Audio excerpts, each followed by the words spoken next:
nous parler d'Omicron. Oui, alors Omicron, parce que non, au micro-ondes, etc. Je trouve ça sidérant ce qui est en train de se passer. Et d'ailleurs, on va avoir forcément un reflux parce que c'est pas du tout des textes de complotistes. Ce sont les résultats qui arrivent d'Afrique du Sud. Et qu'est-ce qu'on apprend?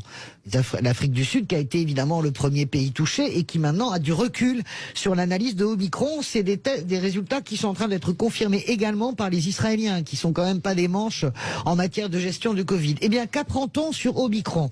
Combien y a-t-il eu de morts en Afrique du Sud avec le variant Omicron? Zéro. Il n'y a pas eu un seul mort avec le variant Omicron en Afrique du Sud, alors qu'il représente la majorité des contaminations. C'est le premier enseignement. Deuxième enseignement, 85% des gens qui sont touchés par Omicron développent des formes encore plus asymptomatiques que les gens touchés par Delta. C'est-à-dire que on est sur du niveau même pas du début du commencement d'un nez qui coule. Voilà.